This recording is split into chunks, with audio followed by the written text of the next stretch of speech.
Hello, good evening, friends. Good evening, fans. Mgbede ọma na ebe na ibi na wee na-enweta m. Good evening, good afternoon, good morning. Depends on your time zone. Depends na ebe isi enweta ife ngosi a. Asị m ọmaka mere gị, asị m ya dịrị gị mma, asị m ọ gaziere gị. Na-eke n'orie na afọ na nkwọ ise. Ọ bụrụ mgbe ị na-afụ m eze nwaanyị ọma mmiri ochie ndo ebe isi enweta ife onyonyo a bụ na Ọkịja Iyela Local Government nke dị na Anambra Steeti. Otu akara ekwentị ka nka nwere on WhatsApp 08186113606. Ya ma alụ gị mma ya gaziere gị. O nwere obere ihe nchọrọ ikwu n'ihe gbasara chi. Ụfọdụ na-akpụ ya chi, ụfọdụ na-akpụ ya onye ụwa. Ife ifo n'ọdịnala a na-eme eme bụ ọdịbendị dịrị ha. Maka gịnị na ọdịbendị na-alụsi ọrụ ike. Ị na-alụ nke gị anya sobe nke onye ọzọ, ọ ga-enye gị nsogbu. Ọ bụrụ na be anyị na Ọkịja be dị m ebe a ma ọ bụ na be nna m na-Abịa steeti, chi na onye ụwa anyị ofu ife ka ọ bụ. Ịmalụ chi gị ọtọmatikali ewere ya na ịmatago onye ụwa gị. Ị mara onye ụwa gị ọtọmatikali ịmarala chi gị. Abịazie n'ihe m ji wee bịa na mgbede a ịlụtụ aka n'ihe gbasara chi. So many people na-enwe nsogbu dị iche iche. So many people na-agagharị ebe dị iche iche n'ife gbasara chi. Ị ga-afụ mmadụ ọsị gị na since last 2 years, since last 3 years ka ya mebele ife dị na chi, ka ya jebele ije dị na chi, mana na ọ pụtabeghị ife na enwebere ihe ya na-afụ ma ọ bụ na ya amatabeghị onye bụ chi ya, na ya ka dị confused n'ihe gbasara onye bụ chi ya. Ụdịrị ihe dị ntụ ahụ ekwesịghị na-adị. Ụdịrị ihe dị ntụ ahụ ekwesịghị na-adị ma ọ bụrụ na ị na-eme ijebele iji lụọ ụlọ. Ijebele iji lụọ bụ unu maka ndị bụ unu si eme ya. Ịma ndị confused ma ọ bụ tọsị na ị na-achọ chi, ma ọ bụ tọsị na ị na-achọ agụ gị, na ị na-achọ onye lọrọ gị ụwa kwamgbe ma ọ bụ arụ a na-aga. One thing that at the back of your mind na ị na-achọ chi gị bụ na chi gị ma onye bụ. Your chi knows you. You are the one that is looking for your chi. Chi gị ma onye bụ ọfụma ọfụma, ọ gị nwa chọrọ ịmụ ya nọ. And remember that the best time to know your chi, the best time ị ga-eji wee mata onye lọrọ mmadụ ụwa bụ mgbe mmadụ bụ ụmụaka. That is the best time, and mgbe aka ọ ga-adị very easy to locate. Mgbe mmadụ ga-eji wee chọpụta nwa onye ụwa ya, ọ dịrị ya mfe bụ mgbe anwa aka kpa mmadụ n'aka, mgbe anwa ịka bụ obele nwa. Some people na-eme otubo nwa daa, ewelu otubo nwa na-adanụ, elili otubo nwa jee n'afịa, afịa reveal all the actual person bịala ụwa. But in this case bụ na ị mere ya mgbe ị pere mpe, ọ bụrụ your fault. Ị nwere ike tozie. So many things are not happening in your life. Ị bidozie na-achọ onwe gị, ị gaa through ọdịnala, agwa gị na ị ga-amata onye bụ chi gị. Agwa gị na ị ga-amata onye bụ chi gị, ọ bụrụ ife ga-elibe gị mgbagharị ma ọ bụ ebe gị dị stressed up. One thing you need to do is begin to align with your chi. Bido kpọkube chi gị, bido wele ọjị ma ọ bụ nzu, any spiritual items you can get, even mmanya ọkụ, you can still use it to call on your chi. Even mmanya ọkụ, you can use it to call on your chi. Bido align ba with your chi. Gwaba chi gị okwu, okube chi gị ma gị. One thing ga-adị at the back of your mind bụ na chi gị ma onye bụ, ọ gị na-achọgharị chi gị. Ọ gị na-achọgharị chi gị amara gị onye bụ, ọ ma gị. But you are the one that neglected him or her. Ọ gị nwa bụ ihe na-efere ya, gị nwa bụ ihe na-akpọ ya mkpa. Ọ dịzie ka chi gị ọ dị very far from you. Ọ bụ na agwa gị ntụ a, ime ihe a ngwalụ gị, bido were ọjị na nzu na edo na-akpọ chi gị, then go to afa. Megodo iji nzu na edo a wee kpọkọ chi gị like a week or 2, then go to afa. When you go to afa, the most important thing you need in afa bụ the market day of your chi.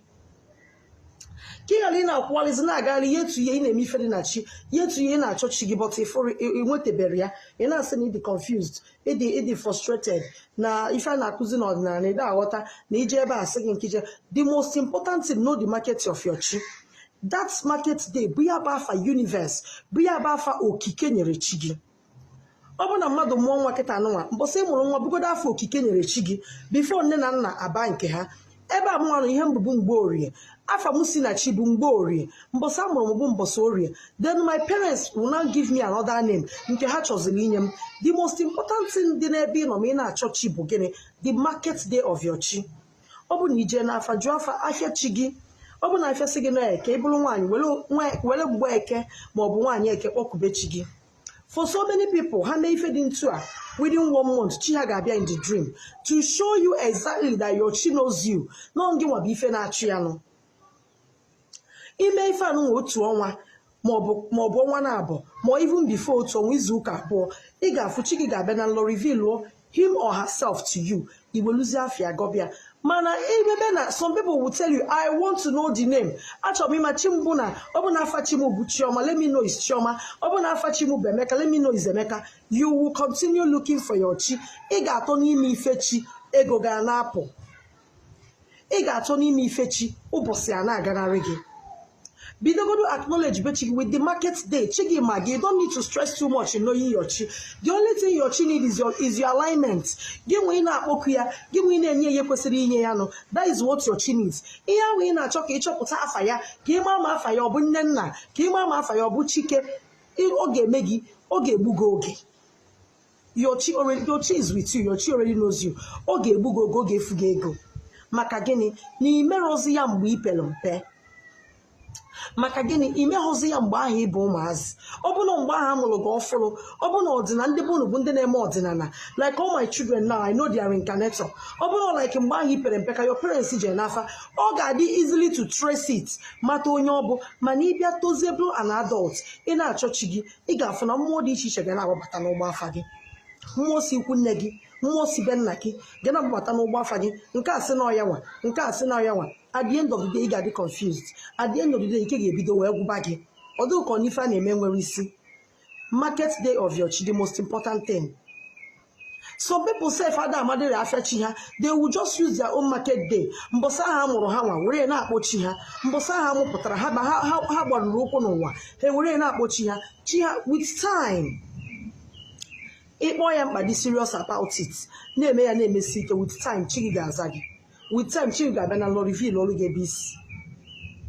Yes, Chiga Benalo wagging a bees. Marina Seke Mara, Faimikera, Wiggy, in a wetafa, Jenna wetafa, Nana Gifa, side the bem, side the bempagi. Imakwana mother will leaky see now other compound, bio one a compound donka. It do happens. Imakwana mother na demma no one car. Olo no wazo, or Chupa Kokunya, who going home more melia, or reincarnate Yebonia. Odin Tua, Ijene would take Fande, Nana Gia. Keki gesi we locate chigi easily. Oga afiaga roge bugogi to locate your chi. Mmadụ na-esi n'ụmụnna. Mmadụ na-esi n'ụmụnna. Bịa ụwa n'ebe dị ntu a. Like this compound now is an Amaso family. Mmadụ nwere ike isi na family ụfọdụ n'ofu ụmụnna anyị. Bịa lụọ ụwa na this compound. Abịazie ito a na-asị gị chọta onye ụwa gị, ị na-achọ onye ụwa gị.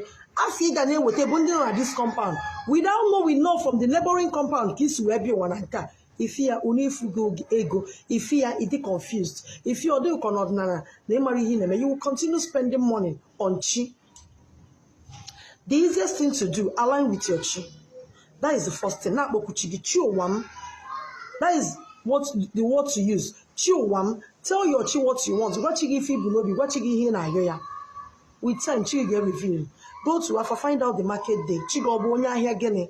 Chigi Brunyori, or watching Boria Mobanyori, Ebruno Kokori Mobunori. With time, your chi will reveal. Chigi Awagi, when your chi, more for the seriousness in you, when Chigi for the urge, the seriousness of the Guinea, Otosa Gugago Kidi in unity with your chi, Chigi get reveal Lugi Onweya. Or they will very, very easy. Darine Yagazere, Biking what every Jomination, Onina Fobo, as the one, Oma Mili Ochendo. Ebise Wetambonokeja, here local government at Anambra State. Darine Yagazere, I have Ano Goza, Kemesian. Bye. Let's see. Chi, Nkobon and the Buron, or the bend the delifa, or when the Gasagana Chi diche, when you were diche, but if any Nawagabun can know Emalo, Nkadena Bay, Ijabeliji Lono. Malo common nisemia, Malo kando budugisemia. Do it exactly that way. It will favor you. Ijebelije Luno, John Doke no. Those people you are avoiding in your village, those elderly people, they know the roots, how everything. Johan here then a chike and dibunu semia. Do it exactly that way. Umunne go monagi, sinemia, Ogagazirigi, Omaka Gemeregi, Darine Iga of Kano Gaza, 081 861 13606. Bye, Kemesian.